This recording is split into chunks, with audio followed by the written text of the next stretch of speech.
The last item that your forecasting chapter discusses is multiple regression.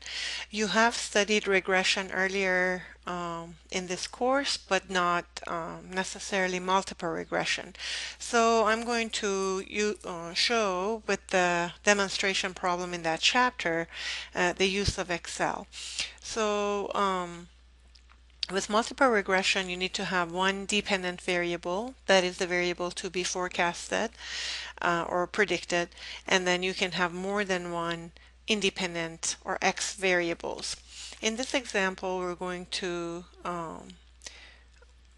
use data analysis toolpack, and the dependent variable is attendance. The independent variables are win and promotions. Now, one thing to keep in mind with multiple regression is that all of your X variables must be in contiguous or adjacent columns. They cannot be away from each other. We do have labels that I included, and I want my output range to be in this cell. And with that, we get this output where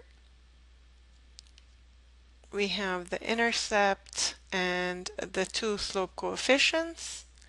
You can see that R squared is 90%, so that means that 90% of variability in attendance can be explained by this regression equation, which means 90% of attendance variations or variance variability can be explained by wins and by the amount of promotional expenditures. The equation can be written as y equals 190,094 almost, I'm rounding, plus 3561 times wins plus 0.04, again I'm rounding, times promotional dollars.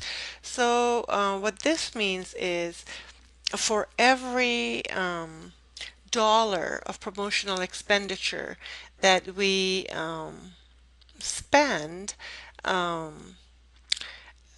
we can expect attendance to increase by 0.04 individuals.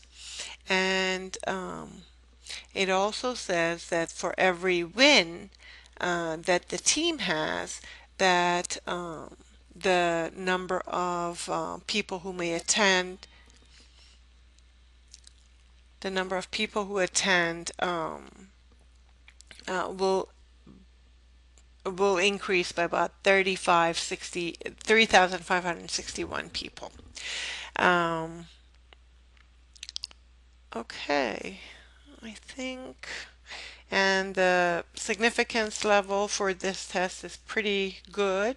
The test is significant at 3.003 alpha level, so this is a highly significant test, and we can expect that these results are due to chance causes only 3 in 1,000 times. Thank you.